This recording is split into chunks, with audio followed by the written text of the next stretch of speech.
para las personas que pronto la última vez que estuve por acá compartiendo con ustedes, mi nombre es Mauricio Montoya. Yo, por la gracia del Señor, estoy en estos momentos ministrando en la iglesia Jesucristo Gracia Eterna. Realmente somos vecinos, estamos a unas 4 o 5 cuadras de acá. Y en ese sentido, pues, Pastor Sergio ya me había advertido que aquí había un secreto, pero casi nadie lo sabía. Entonces, estoy buscándolo. Ya lo encontré. Entonces, él me instruyó. Les decía entonces que por la gracia del Señor sirvo allí en Jesucristo Gracia Eterna. Y bueno, hoy es la segunda vez que tengo la oportunidad y la honra de poder compartir con ustedes este tiempo de la palabra del Señor. Mis hermanos, yo tengo una buena costumbre, creo, y es poder leer primero esto que voy a tratar y posteriormente orar por la palabra de Dios. Así que yo les voy a invitar que si ustedes tienen allí Biblias, vamos a acudir por favor a Primera de Pedro, el capítulo 4, versículos del 7 al 11. Comúnmente yo normalmente utilizo la versión de la Biblia de las Américas, no difiere mucho, así que si notan alguna diferencia es por la versión. Primera de Pedro, capítulo 4, versículos del 7 al 11. Dice la palabra de Dios de la siguiente manera.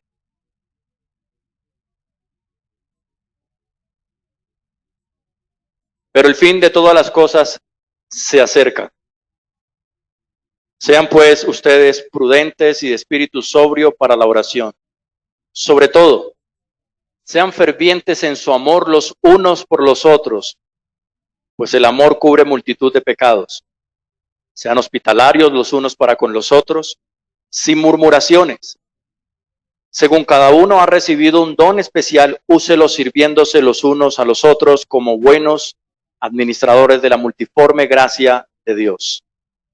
El que habla, que hable conforme a las palabras de Dios. El que sirve, que lo haga por la fortaleza que Dios da, para que en todo Dios sea glorificado mediante Jesucristo, a quien pertenecen la gloria y el dominio y por los siglos de los siglos. Amén. Padre, damos muchas gracias, Señor, en esta mañana por tu palabra. Queremos pedirte, bendito Dios, que seas tú, Señor, asistiéndome y asistiendo, bendito Dios del cielo, a mis hermanos, por tu palabra y por tu Espíritu Santo, para que las palabras y las verdades hoy dichas aquí sean las tuyas. Que el honor de tu palabra sea exaltado y que el predicador simplemente esté sometido a la verdad de las Escrituras. Y que también, bendito Dios, los que oyen tu iglesia, Señor, estén dispuestos a ponerla por práctica, como dice Santiago. No solamente ser oidores, sino también hacedores de tu palabra. Te lo pedimos en Cristo, Señor. Amén. Bueno, como les dije, mis hermanos, hoy tengo el privilegio de poder compartir con ustedes nuevamente la palabra del Señor. Yo me siento en casa. Antes de venir presenté al pastor Sergio allá en nuestra iglesia. Y lo mismo le dije, yo sé que él se siente en casa. Y esto es por la comunión, la hermandad y el amor fraternal que yo recibo al momento de llegar aquí. Dicho esto, entonces vamos a comenzar. Esta mañana, mientras mi esposa estaba dirigiendo la escuela dominical de niños, hubo una niña que normalmente no pregunta, pero en esta ocasión preguntó y levantó la mano y dijo, hermana o Cristi, yo quisiera saber si es pecado no querer que Cristo venga por segunda vez. No sé si nosotros como adultos a veces tenemos la tendencia a simplemente limitar este tipo de cosas y decirlas, pero es posible que muchos de nosotros hayamos pensado lo mismo. ¿Será que si yo no deseo que Cristo venga por segunda vez y todo termine en esta tierra, todo lo que tengo, todo lo que soy, todo lo que voy a hacer, será pecado? Mis hermanos, el día de hoy yo quiero compartirles de una vez el título de mi sermón y es El fin de todo y la conducta del creyente. Esto a la luz del contexto de Primera de Pedro. Ustedes y yo quizá conocemos, si no, les cuento el contexto rápidamente. Pedro escribe a los hermanos ¿A cuáles hermanos? Se cree que a los hermanos de Asia, donde habían varias iglesias, y en esas iglesias Pedro lo que hace es escribirles con una premisa, con un deseo, y es advertir a estos hombres y a estas mujeres que habían en estas iglesias acerca de los falsos maestros y los falsos profetas. Hombres y mujeres estaban siendo arrastrados por estos falsos maestros con estas falsas enseñanzas. Y Pedro, para advertirles, colocarlos lógicamente atentos a lo que estaba sucediendo, a la verdad del Señor, entonces escribe la primera y la segunda carta. Especialmente la segunda carta está enfocada en ello. Pero en la primera carta, Pedro aduce a los cristianos y les dice cómo es que el creyente debe comportarse y vivir su vida creyente todos los días. Y ese es mi propósito el día de hoy. Miren, hace poco pasamos la jornada de la pandemia, ¿no? Cuando vino el COVID-19, después de su mayor impacto, cuando vimos perder a seres queridos, vimos familiares, vimos amigos queridos pasar a la otra vida. Nosotros empezamos a preocuparnos, seguramente estuvimos confinados durante muchísimo tiempo y seguramente los pastores y los creyentes pensaban algo como esto: esto es posiblemente señal de los últimos tiempos. O esto por lo menos va a generar dentro de la iglesia más santificación en los creyentes. O esto va a provocar que muchas personas se arrepientan y vengan a Cristo. Y en algunas ocasiones vimos que esto sucedió, pero en la mayor parte de las ocasiones o de las veces no ocurrió así. Los cristianos hoy, algunos siguen sin entender el significado de la santificación. Pedro escribe en el primer capítulo de Primera de Pedro, en el versículo 15 y 16, diciendo: mis hermanos, sean santos porque Dios es santo. Nosotros vemos cómo cada vez que sucede algo como el HN1, cuando sucede algo como el COVID, o como sucede algún tipo de enfermedad, pandemia o hecho mundial que mueva las fibras del mundo entero, los creyentes lo primero que pueden pensar es: está acercándose el tiempo del Señor. Hermanos, ¿ustedes creen que eso es común únicamente en este tiempo? No, esto ha sido común en toda la historia de la iglesia y el pueblo del Señor. Les voy a simplemente a recitar rápidamente un caso. Cuando estaban en Génesis, Moisés escribiendo Génesis, nosotros podemos ver claramente que en los tiempos de Noé, la gente se casaba, la gente se divertía, la gente iba a los matrimonios, comían como si nada, pero Noé estaba advirtiendo, ya habían pasado casi 100 años, de que todo iba a acabar, de que todo se iba a terminar, de que las aguas iban a inundar toda la tierra, pero la gente no creía. De un momento a otro ocurrió. No, las personas fueron a tocar las puertas del arca. El arca nunca más se abrió. Ahora, con mi introducción, ¿yo qué quiero hacer? Quiero preparar sus corazones para lo siguiente. Primera de Pedro, capítulo 4, versículo 7, dice: mas el fin de todas las cosas se acerca. Sed pues prudentes y de espíritu sobrio para la oración. En primer lugar, yo quiero llamar la atención de ustedes como creyentes y generar la misma advertencia que Pedro quiso generar en aquella época en estas iglesias. Mis hermanos, que tú y yo entendamos que hay un fin de todas las cosas. Pero no solamente que lo entendamos, sino que vivamos con base a este conocimiento nuestra vida cristiana. Cristo puede venir en 20 minutos. Cristo puede venir en 2 años, 10 años, 100 años, no lo sabemos.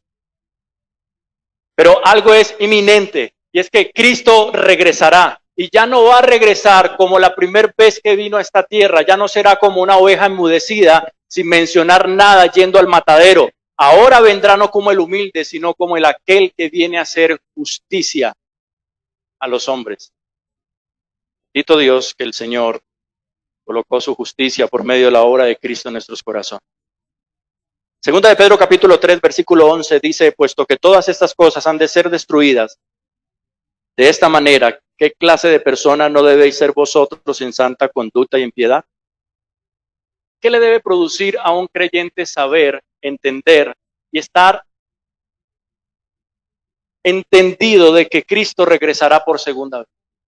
Este hombre y esta mujer tiene que generar en su corazón el poder vivir una vida conforme al plan divino del Señor, una conducta de piedad, conducta que honre y glorifique al Señor.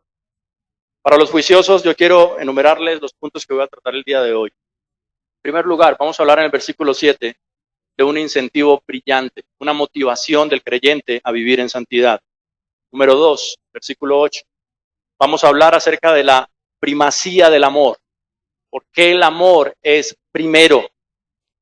Versículo 9, vamos a hablar como punto número 3 o encabezado 3, vamos a hablar acerca de la hospitalidad del creyente. Versículo 10, vamos a hablar acerca del don del servicio y por último en el versículo 11 vamos a hablar el fin y el medio para la gloria del Señor. En primer lugar, vamos a hablar acerca de la necesidad que Pedro está viendo de hablar a los creyentes, a la iglesia, acerca de su conducta presente. ¿Cómo estamos nosotros siendo guiados en nuestra vida diaria? ¿De qué manera nosotros, conociendo que Cristo viene por segunda vez, estamos viviendo? ¿Cómo es que nosotros estamos afrontando la vida en todas las áreas de nuestra existencia? ¿Cómo soy yo en el trabajo? ¿Cómo soy yo en casa? ¿Cómo soy yo en la iglesia? ¿Y cómo puedo llevar esto a mi vida práctica?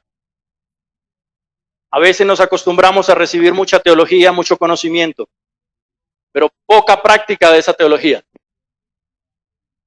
Santiago es bastante escueto y claro al decirlo. Él dice, no sean solamente oidores, sean hacedores de la palabra, porque de nada nos sirve a nosotros conocer, o por lo menos decir que conocemos a Dios, pero no practicamos las verdades de Dios. En el Antiguo Testamento la palabra de Dios es muy clara con respecto a esto.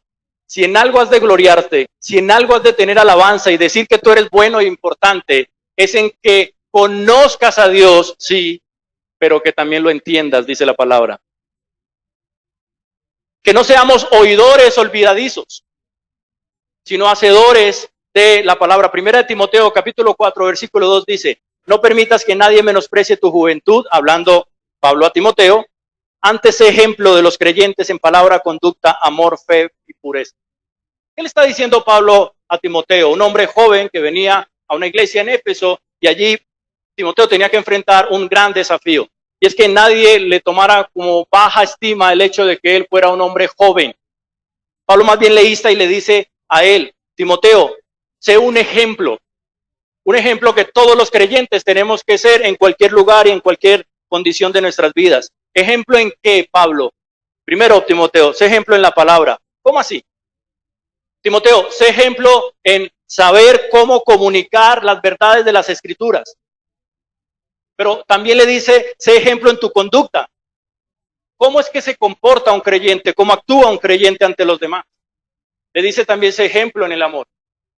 ¿Cómo es que nosotros debemos ser ejemplo como Timoteo lo era? ¿Qué le está diciendo Pablo aquí? ¿Cómo es tu relación con las personas? Y yo se las cambio aquí, no hay nada, un registro acerca de Timoteo, si tenía esposa o no, pero yo te lo digo, ¿cómo te relacionas con tu esposa? ¿Cómo te relacionas con tus hijos?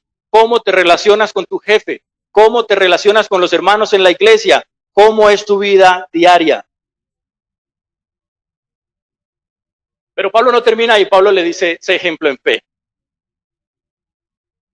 Y esto quiere decir, ¿cómo es que tú crees en Cristo? No a tu manera, sino a la forma en la que las Escrituras nos envían a nosotros creer o nos dicen cómo creer. Y por último, sé ejemplo en pureza. No seas malicioso, no digas mentiras. Esto es lo que Pablo le está diciendo aquí a Timoteo. Mis hermanos, la Biblia dice en Primera de Juan que aquel que practica el pecado no es de Dios, es del diablo. Una mentira recurrente simplemente te hace un hijo del diablo. Pastor, ¿usted por qué dice eso? Porque es que el padre de la mentira tiene hijos. Y si se le llama padre en la Biblia, eso quiere decir que tiene hijos. Y los hijos de Dios no son los mismos hijos del diablo.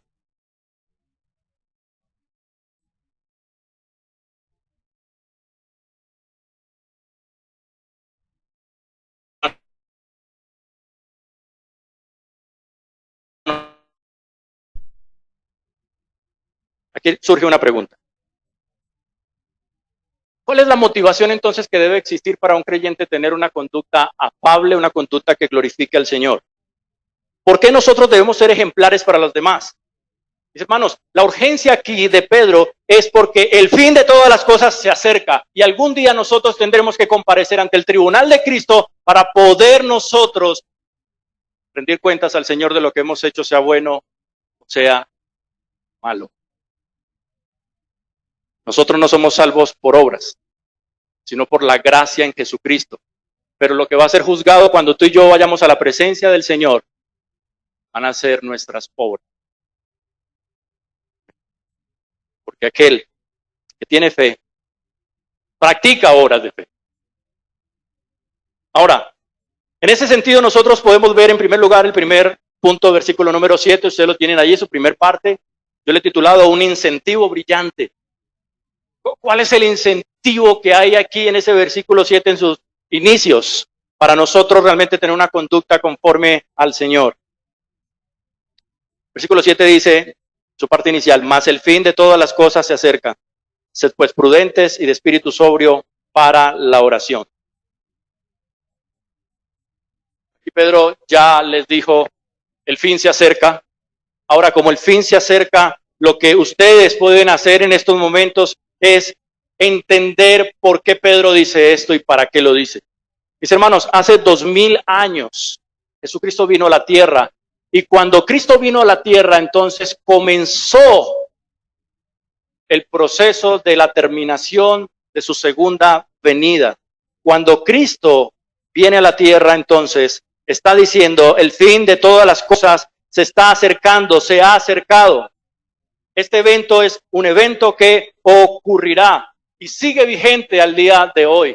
Yo sé que nosotros nos acostumbramos a tener hábitos diarios, nosotros nos acostumbramos a tener una vida secular donde actuamos por sistema, acostumbrados a lo que hacemos todos los días, nos vamos desapercibiendo acerca de las verdades de la Biblia y nos vamos aferrando más a este mundo. Nos vamos aferrando más a esta tierra. Estamos a veces pensando más en lo que podemos hacer aquí que en lo que viene para nosotros. Cristo resucitó al tercer día. Y al Cristo resucitar al tercer día, posteriormente entonces, viene esta verdad recurrente en nuestros corazones. Yo te quiero preguntar algo, mi hermano. ¿Cuándo fue la última vez que tú te levantaste y pensaste que hoy podía ser el último día tuyo aquí en la tierra? Pero mejor aún, ¿cuándo fue el último día que tú te levantaste y pensaste en la eternidad? En la vida eterna. Tu paso por esta tierra es corto. 80 y 85 para los más robustos. Si alguien llega a los 90, de gloria al Señor, ¿cierto? Algunos están pensando en pensionarse en un país como Colombia, donde la reforma pensional cambia cada 4 o cada 5 años. Hermano, es bueno que trabajes por eso, pero nadie te va a dar lo que Dios te da. Primera de Pedro 1:20 dice, porque Él estaba preparado desde antes de la fundación del mundo, pero se ha manifestado en estos últimos tiempos por amor a vosotros. Y Hebreos 1:2 dice algo parecido. En estos últimos días nos ha hablado por su Hijo, a quien constituyó heredero de todas las cosas, por medio de quien hizo también el universo. Hermanos, aquí no hay coincidencia entre el autor de Hebreos, el autor aquí de Pedro. Lo que ellos están diciendo aquí es algo que todos nosotros tenemos que tener en cuenta. La fase final de los últimos tiempos ya está a puertas. Segunda de Pedro, capítulo 3, versículo del 1 al 12, nos dice algo acerca de esto. En primer lugar, nos dice en el versículo número 1, amados, esta es la segunda carta que les escribo. Pedro está diciendo, escribí la primera carta, ahora escribo la segunda carta y les voy a decir las mismas cosas. ¿Para qué? Para despertar en ustedes una exhortación. ¿De qué? De vuestro limpio entendimiento. Pedro aquí está diciendo, por favor recuerden que lo que yo les he dicho es una verdad que ustedes tienen de tener latente en vuestros corazones. ¿Por qué creen que nosotros se nos tienen que repetir una y otra vez las mismas cosas? Pablo lo menciona, ¿no? Él dice, no me es cargoso teneros que repetir una y otra vez las mismas cosas. ¿Saben por qué? Porque solemos olvidarlas. Yo simplemente estoy aquí con el deber de poder recordar esas verdades. Nosotros estamos estudiando en la iglesia Segunda de Pedro, ya pasamos por Primera de Pedro. Estamos en el capítulo 3 de Segunda de Pedro. Así que este no es un tema reencauchado, es un tema en el que quiero realmente, por la obra del Espíritu Santo, apercibirles, mis hermanos. Mis hermanos, Pedro vuelve a decir en la segunda carta y en la primera carta, sean limpios de entendimiento en los últimos tiempos. ¿Qué significa esto? Significa que nuestra mente esté tan lúcida, tan razonable, esté tanto en sus cabales, que nosotros no nos dejemos arrastrar por el sistema de este mundo que nos hace creer y pensar que debemos pasar mucho tiempo aquí en la tierra, sino enfocarnos en lo que realmente es importante, en lo eterno. Segundo versículo, segunda de Pedro 3, del 1 en adelante. Para que tengáis memoria de las palabras que antes han sido dichas por los santos profetas y del mandamiento del Señor y Salvador dado por vuestros apóstoles. Pedro no se conforma con decir, les escribí una carta, les escribo 2 cartas. No, él está diciendo ahora, los profetas ya han hablado de esto muchas veces. ¿Sabes cuántas citas bíblicas hay acerca del fin y del día del Señor, del regreso de Cristo en el Antiguo Testamento? Centenares. Pero no solamente ellos hablaron de eso, Cristo habló de su venida, los apóstoles hablaron de su venida. Así que este no es un tema menor. Versículo 4. Y diciendo dónde está la promesa de su advenimiento, porque desde el día en que los padres durmieron, todas las cosas permanecen así como desde el principio de la creación. Esto hacía parte de las falsas enseñanzas de los falsos maestros. Esto era algo de lo cual Pedro estaba resistiendo y tratando de advertir a los creyentes. Muchos enseñan que Cristo no ha de venir, que es mentira, que es una farsa. Pero ¿saben qué es peor? Que el creyente que lo sabe, no lo anhele. Que el creyente que sabe que Cristo ha de venir por segunda vez a consumar su reino, no lo desea.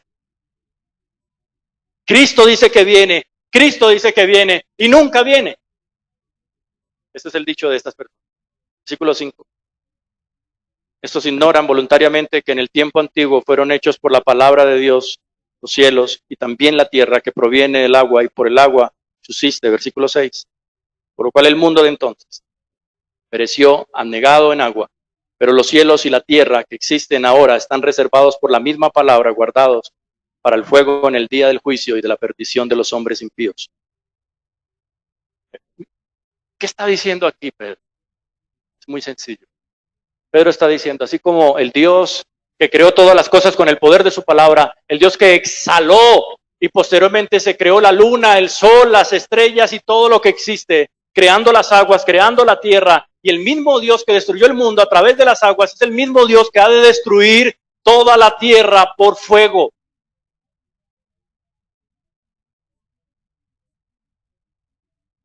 ¿Quiénes de ustedes creen que la palabra de Dios es la palabra de Dios? Entonces, en ese sentido, creemos que la Biblia en Génesis dice que el mundo fue destruido por agua.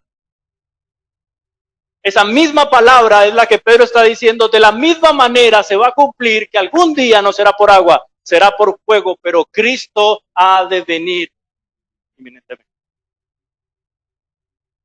Imagínense en este escenario. Noé con sus hijos salen del arca, junto con sus esposas, y posteriormente entonces salen unas nubes negras, y normalmente cuando hay esas nubes oscuras, ¿uno qué cree? Va a llover. Va a llover. Otra vez nos vamos a inundar. El arca está casi deteriorada, ¿y ahora qué? Nos vamos a morir. Y vienen los hijos a preguntarle a Noé, Noé, ¿y ahora, papá? Y no de que les dice, seguramente con un poco de temor también en su corazón. Miren el arco iris. ¿Se están dando cuenta de esa señal? Esa señal es la que determina que Dios no volverá a destruir esta tierra por agua. Es la misma confianza que tú y yo debemos tener cuando Cristo dice que Él hará justicia a los impíos. Créame que esto a mí no me alegra decirlo, pero es lo que dicen las Escrituras. Seguimos. Como dijo el hermano al inicio, el que sienta que se esté durmiendo, pégale fuerte con la Biblia. Versículo 8. Mas, oh amados, no ignoréis esto, que para con el Señor un día es como 1000 años y 1000 años como un día.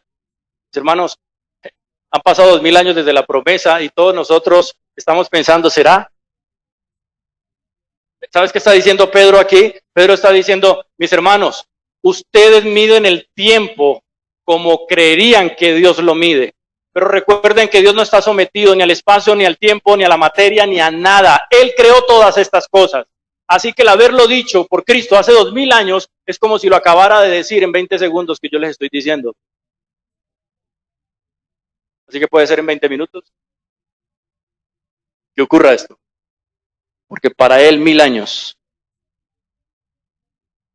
un día es como 1000 años y 1000 años es como un día. Así que está reciente la promesa, no se descuide. Versículo 9, el Señor no retarda su promesa, según algunos lo tienen por tardanza. ¿Se acuerdan de las malas enseñanzas de estos falsos maestros diciendo, no, Cristo no viene, vivan su vida como quieran, vivan alegres, vivan felices, diviértanse, pásenla bueno, pásenla rico? Cristo, no, mentira, no viene. Está retardado. Parte B del versículo 9, que es paciente para con nosotros, no queriendo que ninguno perezca, sino que todos procedan al arrepentimiento. Versículo 10, pero el día del Señor vendrá como ladrón en la noche, en el cual los cielos pasarán con gran estruendo y los elementos ardiendo serán deshechos y la tierra y las obras que en ella hay serán quemadas. Tu platica en el banco, tu carro, tu casa, tu estudio, tu intelecto, todo lo que tienes desaparecerá.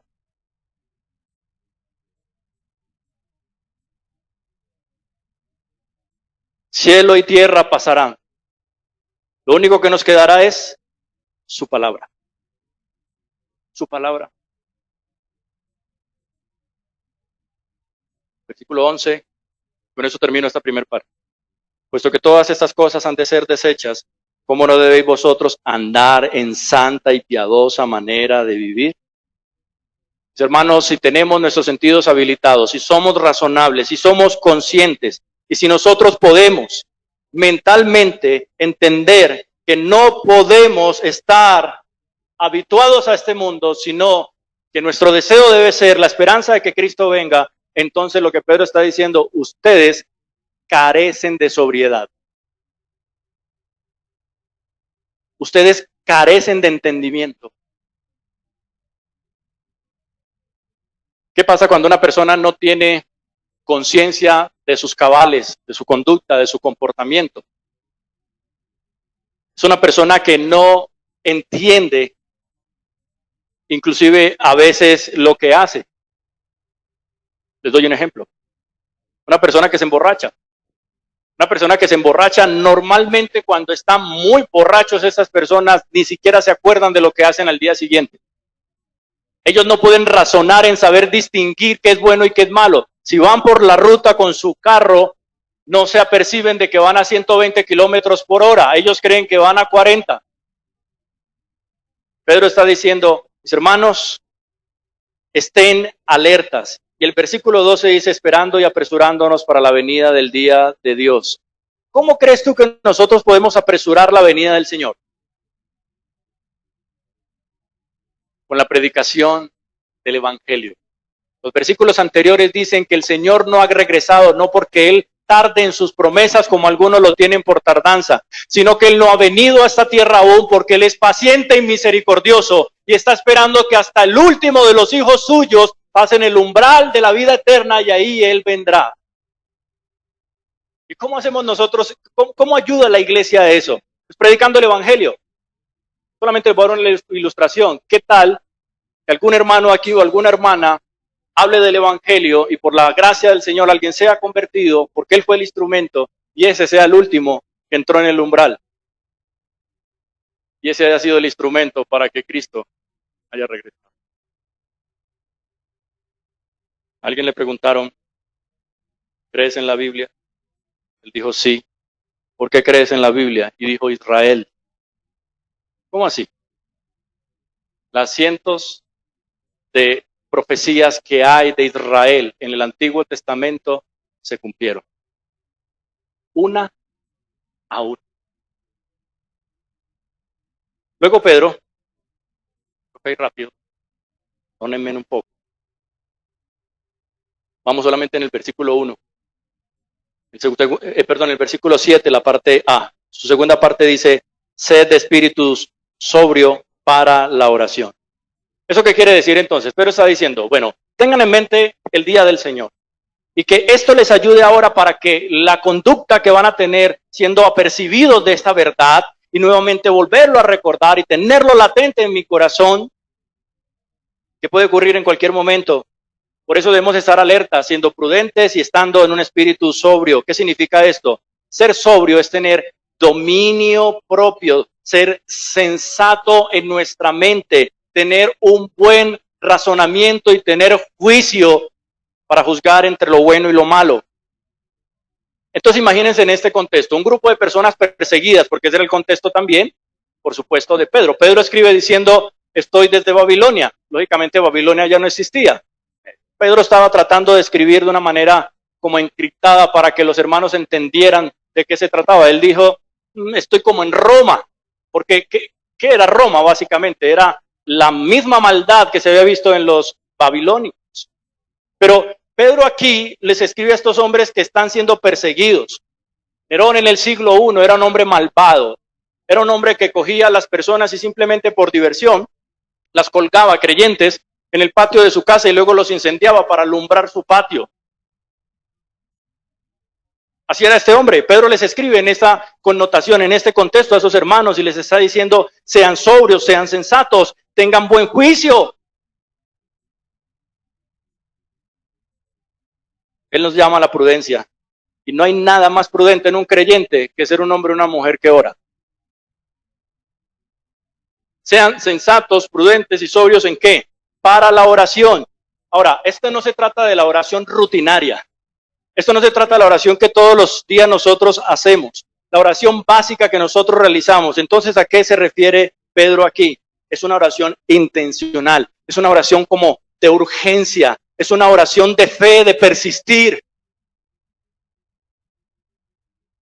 Maranata, ven pronto, Señor, ven pronto.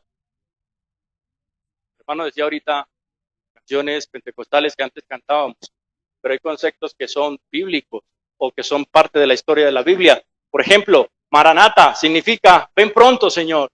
Nosotros debiéramos de estar orando pidiéndole al Señor, Señor, ven pronto. ¿Acaso no te preocupa todo el dolor, el sufrimiento, la maldad de este mundo? ¿O tú quieres pasar toda la vida en este mundo? Yo anhelo dos cosas por la venida del Señor. La primera cosa que anhelo es no volver a pecar. ¿Se imaginan ya nosotros en el cielo tirados allí en un prado?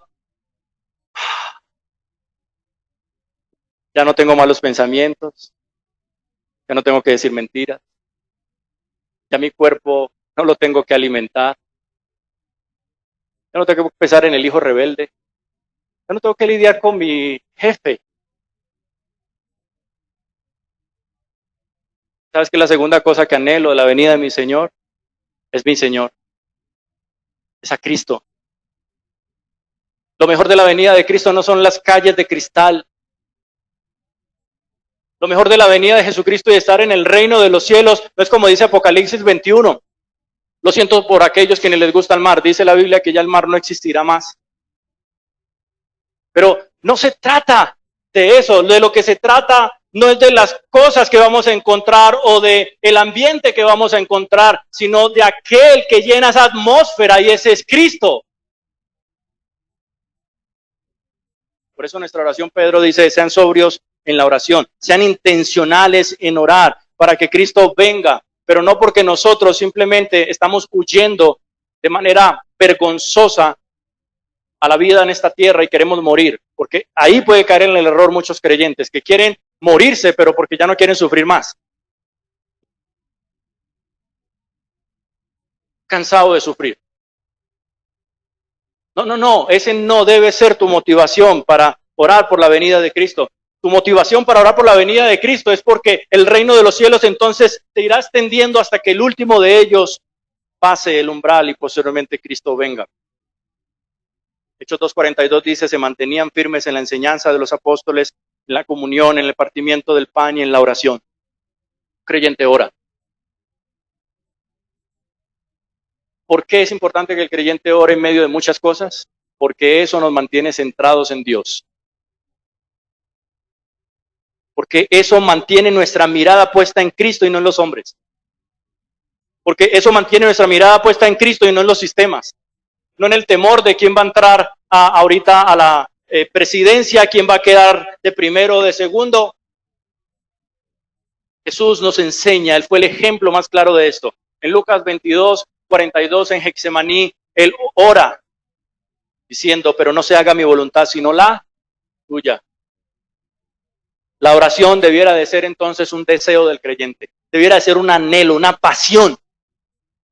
Miren, yo sé que a veces nosotros quizá ni tenemos ganas de orar por muchas circunstancias, estamos cansados, estamos abatidos, estamos en prueba, estamos sufriendo.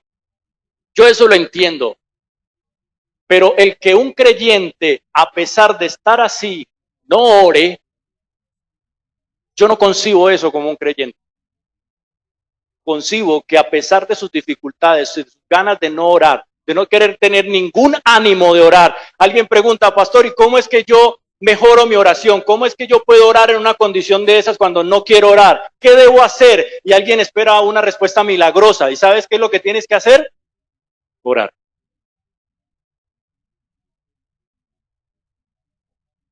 Eso sí, no vas a sentir el gozo y no vas a sentir mariposas en tu estómago y no vas a sentir que cristales te caen del cielo. Pero vas a orar porque tu corazón está centrado en Dios.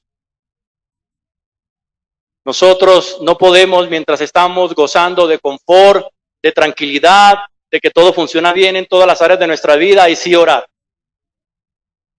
Cuando tenemos el bolsillo lleno, cuando nuestros hijos están bien, cuando todo está suplido, entonces así estamos motivados a orar. Hermanos, en los últimos tiempos, lo último que nos queda es la manera de nosotros vivir como verdaderos creyentes. Y la única manera de hacerlo es vivir en dependencia del Señor. Que te urja orar. Es lo que dice Pedro. Jonathan Edwards dice lo siguiente acerca de la oración. La oración es la respiración del alma puesta en palabras. Nuestro Salvador supo cómo enfrentar las dificultades en sus tiempos difíciles. Nosotros hemos tomado ejemplo de nuestro Salvador. Miren cómo lo hace Jesús. Él ora en la cruz pidiendo al Padre que los perdone. Jesús ora en Getsemaní para pedir al Padre su voluntad.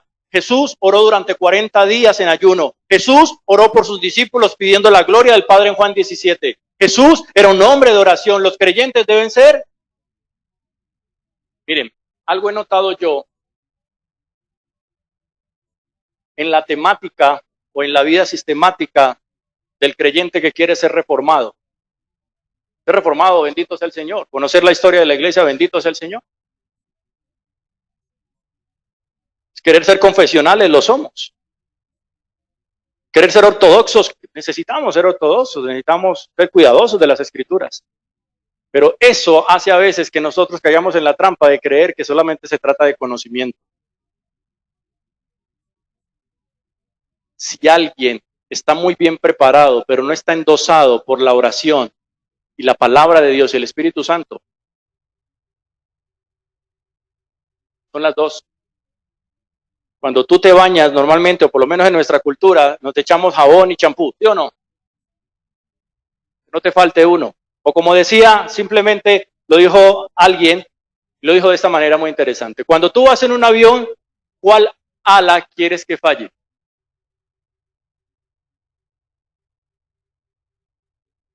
¿Cuál ala quieres que se falle? ¿La oración o el conocimiento de la palabra? De la mano. El Rey del Universo nos dio ejemplo de orar con intensidad, mis hermanos, en tiempos también difíciles. ¿La oración puede cambiar las cosas? Claro que sí, pero no a nuestro antojo y nuestro deseo. Pero Dios sí nos va a dar específicamente lo que necesitamos. Mateo 6:33 dice, busquen el reino de Dios y su justicia y todas las cosas serán añadidas, pero busquen primero el reino. Número 2, voy a ir rápido, mis hermanos, me queda muy poquito, voy a ir rápido. Yo sé que ustedes no están acostumbrados a esto, en mi iglesia están acostumbrados a que yo me demore un buen tiempo predicando, pero voy a ir rápido. No se duerma, le ruego, por favor. Entonces, versículo número 8, sobre todo, sed fervientes en vuestro amor los unos por los otros, pues el amor cubre multitud de pecados. Pedro aquí está hablando de qué. ¿Cuál debiera de ser la conducta que debiera de tener un creyente cuando sabe que el día del Señor se acerca? Sobre todo, él debe estar ferviente en amor. ¿Por qué? Primera de Corintios lo puede uno utilizar en un matrimonio, en diferentes contextos, y no está mal, pero el contexto del cual viene hablando Pablo desde el capítulo 10 en adelante hasta el capítulo 13, es hablando acerca de la iglesia, del cuerpo de Cristo. Y mire cómo lo dice. Si hablo en lenguas, pero no tengo amor, no sirvo para nada. Si tengo profecía o conocimiento y mucha fe que mueve montañas, te felicito. No sirves para nada si no tienes amor. Si hiciera sacrificios y vendiera todos los bienes que tienes, como hizo Ananías y Zafira, o como lo hizo Bernabé, y vienes a dar de comer a los pobres, y tú ofreces tu cuerpo para ser quemado por otros, pero si tú no tienes amor, de nada sirve. El amor bíblico es el único fundamento que sostiene todos los demás dones.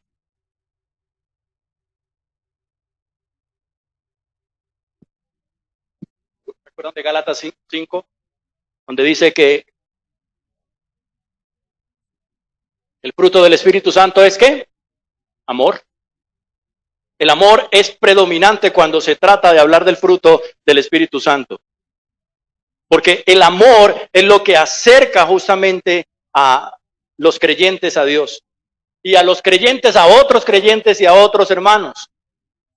Aquí vamos a hablar rápidamente acerca de las 3 clases de amor que de pronto nosotros hemos distinguido o conocido.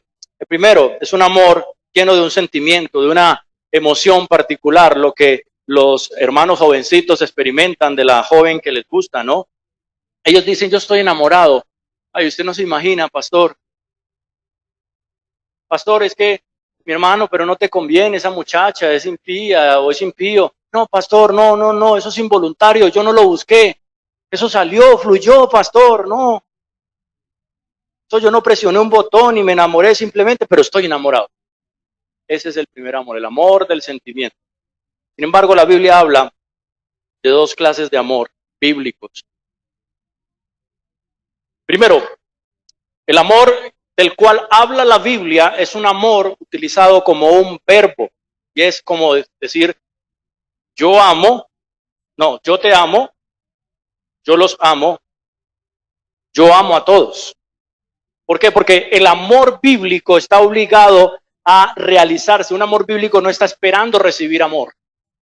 El amor bíblico lo que hace es ofrecer y dar amor. Él no espera recibir nada. Dios nos manda a amar a nuestro prójimo, a nuestro cónyuge y también a nuestros enemigos.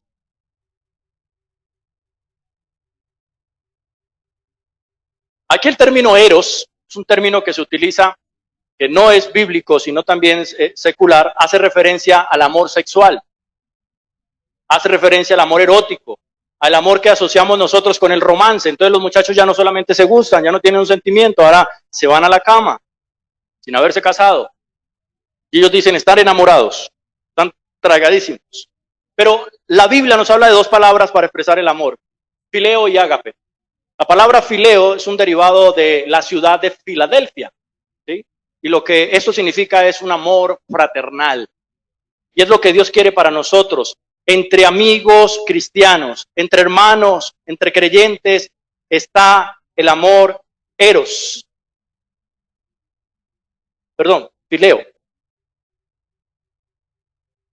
Sin embargo, para terminar, el Nuevo Testamento nos habla del amor ágape. ¿Ustedes se acuerdan de Pedro y Jesús en su conversación cuando Jesús le dice a Pedro, Pedro, ¿me amas? Pedro dice, sí, Señor, yo te amo. Segunda vez, Pedro, ¿me amas?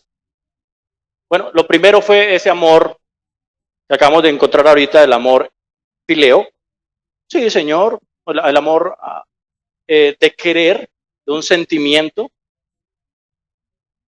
Pero Pedro no amaba a Jesús o no entendió hasta la tercera vez cuando le habló del amor ágape. Pedro, ¿me amas? Entonces pastorea mis ovejas. Pedro, apacienta mis corderos. Allí entonces es cuando nosotros vemos el verdadero amor, porque el amor verdadero bíblico, el amor ágape, está dispuesto a hacer todo lo necesario por otra persona. Mis hermanos, ¿ustedes viven de esa manera?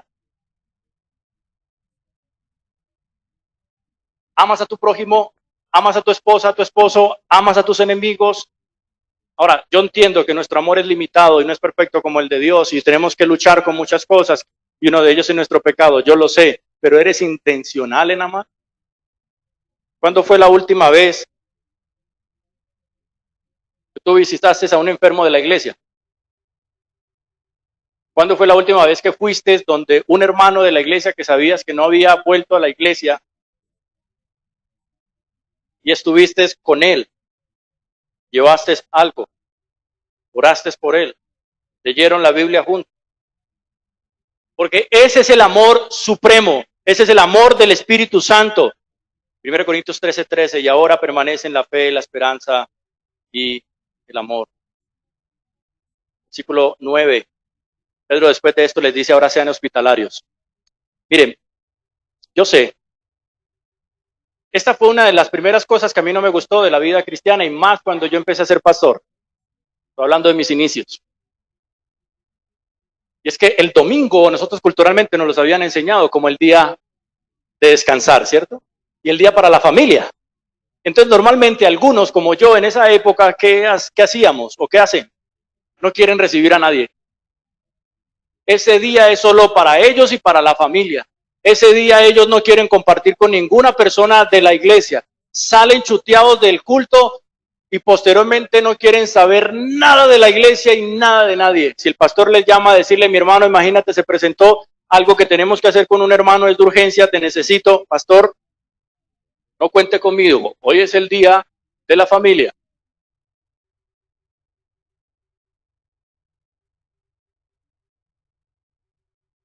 ¿Cuántos recibes el domingo en tu casa? Sed hospitalarios los unos para con los otros, sin murmuraciones. Hace aproximadamente unos 2 años salió una persona de nuestra iglesia y yo me puse a mirar, somos poquitos, 40 personas aproximadamente de nuestra iglesia. Yo conozco dónde viven todos, pero de esa persona nunca supe dónde vivía. Cada vez que le preguntaba, cada vez que le decía, siempre me sacaba una excusa y nunca me llevó a su casa. Hay algunas personas simplemente que están cerrando las puertas de sus casas, de sus vidas a las demás personas porque a ellos les gusta la independencia. A ellos les gusta estar solitos, pero ese no es el amor bíblico, mis hermanos. El amor es la base fundamental de los dones que el Señor nos ha colocado, pero también Él está diciendo ahora sean hospedadores. Hace poco nosotros en nuestra casa hospedamos un pastor que no conocíamos, venía de la costa, y ahí lo tuvimos durante 2 días atendiéndole. En mi casa tenemos la costumbre, mi esposa, mis hijos, a entender que esto no es solamente una labor del pastor, esto también es una labor de cada creyente, debe ser hospitalario. ¿Hace cuánto no tienes a alguien en tu casa? Antiguamente era así, estaban siendo perseguidos, algunos creyentes tenían casas y necesitaban algunos misioneros llegar en algún lugar y darle hospedaje a todas estas personas, pero no solamente eso, hospedaje también es que invites a alguien temporalmente a tu casa, 2, 3 horas a compartir algo con él. Mi esposa y yo vivimos en la iglesia. ¿Saben qué significa eso? que siempre hay gente. ¿Y creen que mis hijas no se cansan? Claro, tienen 14 y 15 años. Quieren su privacidad, quieren un montón de cosas. Pero yo me acuerdo siempre de Filemón. ¿Dónde estaba la casa de este hombre? ¿Dónde estaba la iglesia, perdón, de este hombre? Su casa. Mis hermanos, seamos hospedadores, pero no solamente hospedadores. ¿Sabe qué dice Pedro también? Nos dice que debemos amar al extraño y nos dice al mismo tiempo que no murmures de él cuando salga de tu casa. Si atiendes a alguien y se comporta mal porque no tiene la misma conducta que tú, no tiene la misma educación que tú, no tiene la misma formación que tú, pero es tu hermano y tú puedes decir que es tu hermano, por favor, guárdate tus comentarios.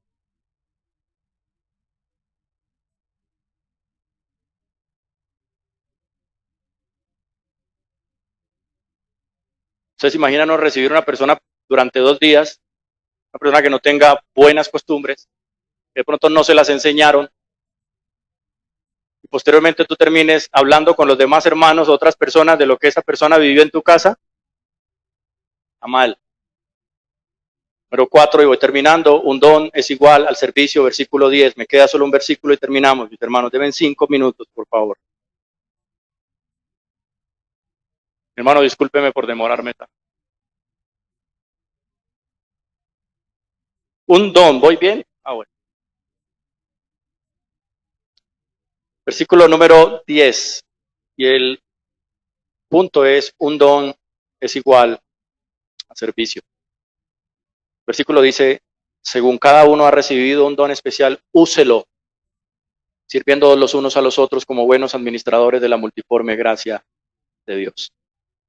Según este versículo, todo creyente, todo cristiano, como mínimo tiene un don.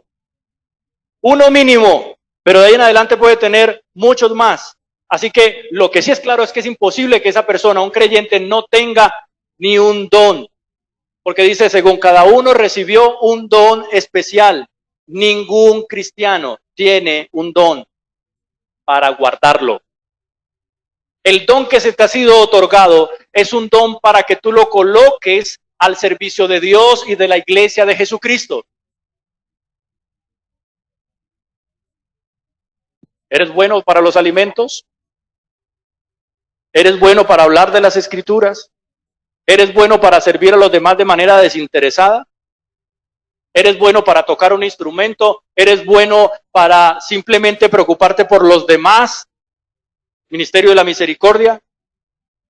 Hermano, ningún don es para guardarlo. Úsenlo, dice Pedro, porque al ponerlo por uso, sirviendo a los demás, tú servirás como el reflejo de la multiforme gracia de Dios. Y yo creo que todos queremos estar en el ambiente de la multiforme gracia de Dios.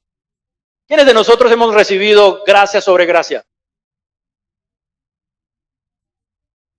Todos, y en abundancia. Si recibís de gracia, dad de gracia. Dad de gracia. Los dones que tienes, las habilidades que tienes, las capacidades que tienes, no las obtuviste. Ojo con esto. Escuché alguna vez decir una persona, y en algún momento puede tener razón cuando se mezcla el tema de la política y el deporte. Era un ciclista. Logró ciertos objetivos, nunca aparentemente recibió apoyo, y en algún momento, creo que era del IDRD, alguien salió a decir que habían apoyado a esta persona, como suele pasar en nuestro país, ¿no? Que siempre los premios y los reconocimientos son para el que dirige o el gobierno, pero los muchachos no. Y él se molestó con esto y lo entrevistaron. ¿Qué piensas tú de la entrevista de esta directora que dijo que te habían ayudado y todo esto? Y él dijo lo siguiente, él dijo, a mí nadie me ha ayudado en mi vida. Yo me he tenido que hacer a pulso. Yo he tenido que trabajar solo y buscar mis recursos solos. Y yo quiero decirte algo. Ningún ser humano se hace solo. Ninguno. Por más que haya sido el mayor de su casa, no haya tenido estudio, porque si se le dan estudio al mayor, no le dan estudio a los otros 7 que estaban abajo, que es la misma historia de mucha gente aquí. Luego le tocó salir a trabajar a la calle y luego entonces consiguió dinero, se volvió famoso y posteriormente dice, a mí nadie me ha ayudado. Yo me he hecho a pulso. Mentira. Lo que ha recibido es gracia. ¿Y sabes que hay una gracia común para los impíos y una gracia salvadora para el creyente? Pero al final es gracia. Así que si de gracia recibo, es decir, gratuitamente, ¿qué hago? Doy gratuitamente.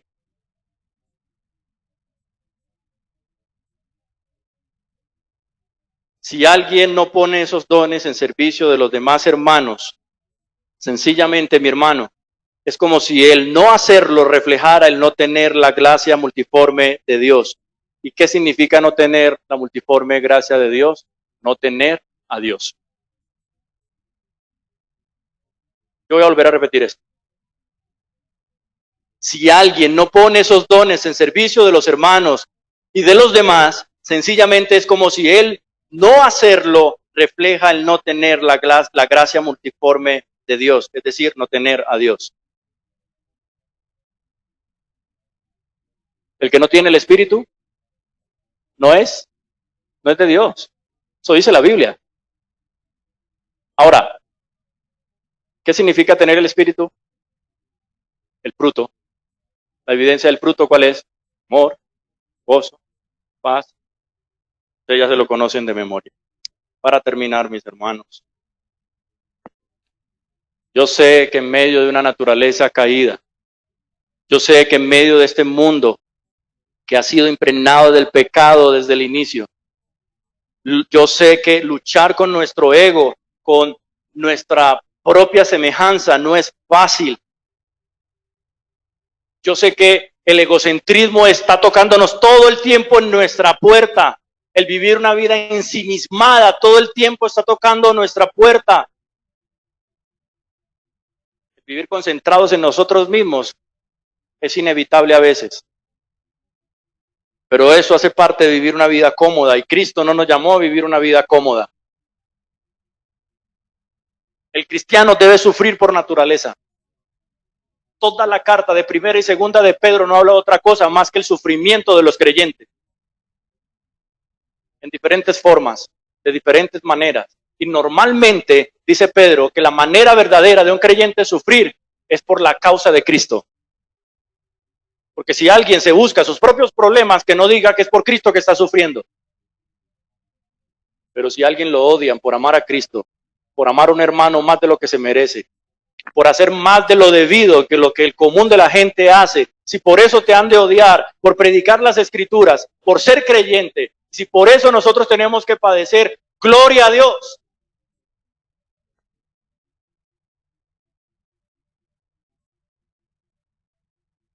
Si esa no es mi motivación, yo acabo de descubrir que yo no soy siervo de Dios. ¿Cuál motivación? El vivir para mí mismo. Pablo lo dice más o menos así, no está en mi texto, pero Gálatas 1:10 dice, pronto se los voy a parafrasear, si agrado a Dios no puedo agradar a los hombres al mismo tiempo. Porque si agrado a los hombres, no podría ser llamado siervo de Jesucristo. ¿Sabes a veces cuál es el hombre que más sirves tú? A ti mismo. Tengo más tiempo, por lo tanto vamos a pasar al último versículo. Versículo 11. Y mi punto es el fin y el medio para la gloria de Dios. Creo que los himnos nos introdujeron a esto.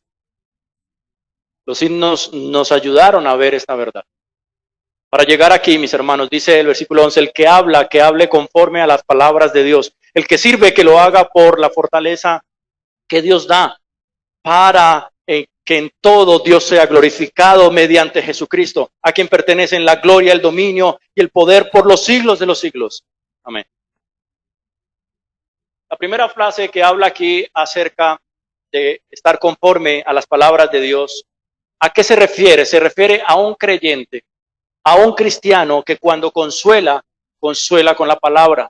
A un creyente y a un cristiano que cuando evangeliza lo hace con la palabra. Cuando aconseja lo hace con la palabra. Cuando exhorta corrige con la palabra. A un pastor que cuando predica lo hace apegado a la palabra del Señor. y no a sus propias ideas. Que sirve que lo haga por la fortaleza que Dios da, segunda parte de ese versículo. Aquí se refiere a que el don del servicio que Dios da, escúchenme en esto, mis hermanos, no lo puedes hacer en tus fuerzas. ¿Quieres servir realmente como el Señor nos manda a servir? No lo hagas basado en tu conocimiento, en tu cultura, en tu educación, en tu formación. Hazlo en las fuerzas del Señor. ¿Tú crees que la iglesia de Cristo es perfecta? ¿Tú crees que en la iglesia de Jesucristo hay santos? O como alguien en alguna ocasión le dijo mi esposa a un hermano, porque tenemos hijos, mi esposa y yo, son los hijos del pastor, y a veces la gente cae en el error de colocar en un pedestal a la familia del pastor creyendo que son diferentes. Y en alguna ocasión le dijo algo a mi esposa sobre algo de mis hijos y fue bastante dura. Y posteriormente entonces mi esposa lo que le dijo, mire, yo no tengo ángeles de hijos.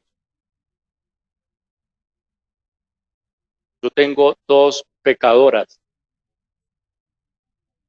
¿Ustedes creen que aquí por lo menos hay 70, 80 personas, no hay por lo menos 5, 6 o 10 personas difíciles? Personas que uno no quisiera ni acercárseles. 80. Ah, bueno, ahora sí, estamos entendiendo, sí, de teología práctica. Mis hermanos, si nos vemos como lo que somos, como el vil pecador que somos, el Señor tomó a lo vil, a lo débil, a lo menospreciado de este mundo, Él nos cogió a lo mejorcito. Ahí nos daremos cuenta entonces la paciencia y el amor, la bondad que debemos tenernos los unos por los otros, la paciencia que debemos tenernos los unos a los otros y también entender que eso solamente lo podemos hacer impregnados de Dios, de la oración. Y el Señor por su gracia hará crecer esta iglesia conforme a su plan y propósito. Isaías 40:31 dice que a veces nos cansamos también nosotros. A veces se cansa uno de servir. Es claro. ¿Crees que tu pastor o todos los pastores en algún momento no han pensado en dejar tirado el ministerio? Pues claro. Bienvenido a la vida cristiana.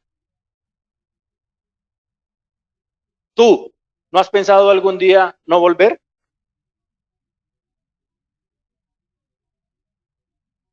Ay, ¿para qué voy al culto?